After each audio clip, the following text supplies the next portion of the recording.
Welcome everybody to another week in Battlefield 1 Burning Crown. This week we saw an update. We're going to go ahead and highlight a few things that I found to be the most outstanding. But for all the juicy details, go ahead and click the link below in the description. We're going to go ahead and get started with the squad leader abilities with request order. As far as him being able to place the order, he now has to keep up on his job. If he's not doing his job of placing those orders so everyone in the squad can get points, you can now get that ability from him. You can request an order, and if he does not fulfill that request within 60 seconds, you are going to take his job as the squad leader. And be sure you're ready, because when you do, it is now up to you to set those orders. And you're going to want to set those orders. Reason why? Points. Take the point, get points. Set those objectives, do the objective, and keep going. The classes also saw a little bit of an update.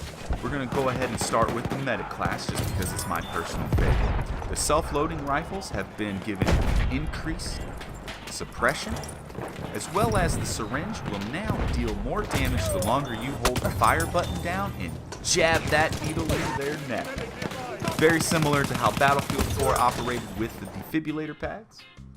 The Scout class saw a couple of changes. First being the spot flares remain on the map, giving out information even after the Scout has died. That also was adjusted for the airplanes. When someone would use the spot flares and then exit the vehicle, they would disappear. Now those are going to hang around a little while longer as well. They've also increased the amount of tripwire bombs you can carry in regards to incendiary and the gas tripwire, because they want you to use those a little bit more than everyone's been basically using the high explosive tripwire bomb, not really paying any love to gas tripwire bomb, so they want you to really use those, so they gave you an extra one to just kind of bring you to the dark side, so to speak. Now we're going to really get into the biggest class changes, which are coming for the support class. They have increased the suppression fire, similar to the self-loading rifles for the medic class. They now have the improved suppressive fire for the LMG, as well as better accuracy at a mid-range fire when you're going full automatic, because as we know, LMGs, when they're fully automatic, have their best accuracy rating. But with that, they've also given you a bipod to assist you in better accuracy from the prone position, as well as the crouch position from a ledge or a window.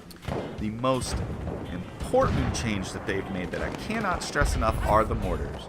The mortars are now either slow and steady or quick and messy. Because basically what's going to happen is the longer you sit on the mortar itself, the more accurate it's going to be, so you can no longer drop the mortar, place the icon over the tank, and fire and expect to get that hit. You are actually going to have to sit there and enjoy your time, maybe have a cup of tea, maybe a cigarette, whatever floats your boat, because it is going to take a little while for that to gain accuracy. Now, with that said, when you fire the mortar, it's going to lose its accuracy for the next shot. So you're going to have to fire, reset, and wait for that to get red again before you fire for another accurate shot. However, if you lay it down, get the accurate shot, you can spam it from there, and you are going to notice that they are just going to start falling further and further away from your target. You are going to have to actually get better direct hits for more damage, because the air burst as well as the high explosive mortars have been put on an even plane.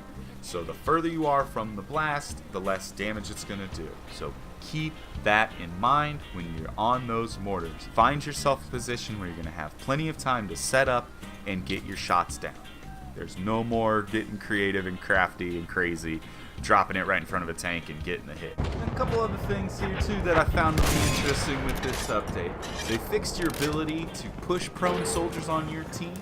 So you're no longer going to be able to just shoot your buddy in the butt while he's laying on the ground and scooch him out around the corner or anything. They took the fun out of that. Another fun added thing, the repair tool can now damage the big fortress guns like the ones on Mount Grappa, which, come on, any little thing that tool can do is amazing, right? I mean, you can blow up a tank by just smacking it with a hammer. So why not a big fortress gun, right? At the end of each round now, they've actually stopped you from being able to switch teams and get those sneaky little points at the end. And we know we love those points, but gosh darn it, you got to do it honorably. don't try to sneak to the other team and take the win even though you know you didn't work for it. So EA stopped you from being able to do that. We have taken objective. There's no more of that. But you are going to be able to quit from the end round to the beginning of the new round. They've allowed you to have the option to quit whenever you want to. So there's no more waiting around, waiting through the load screen to get to the next map because you missed your opportunity to quit when they gave you like 5 seconds. It's like, really, I got to look at my stats before I quit, but no, I'm stuck. Bah. That's EA for you. There's always something to bitch about, but at least they tried to fix that thing. They've also added in the ability to customize your soldier, so you don't have to join a game just to customize your soldier or use the companion app on your phone. You can do it in the main menu. Just go over to your player tab and under the customized soldier and configure your loadouts.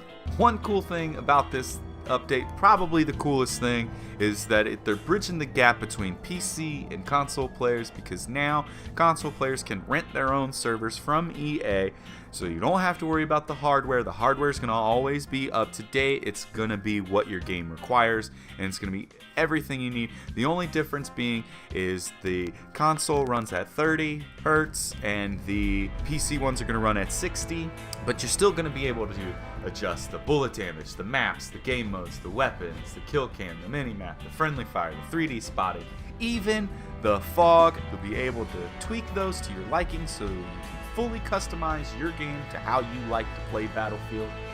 That's all for this week. Thanks again for watching. I'm Burnsy Prime. If you liked the video, give us a like, a comment, a subscription, and we'll keep bringing you more from the Battlefield. We'll see you next week. It's time to get gaming.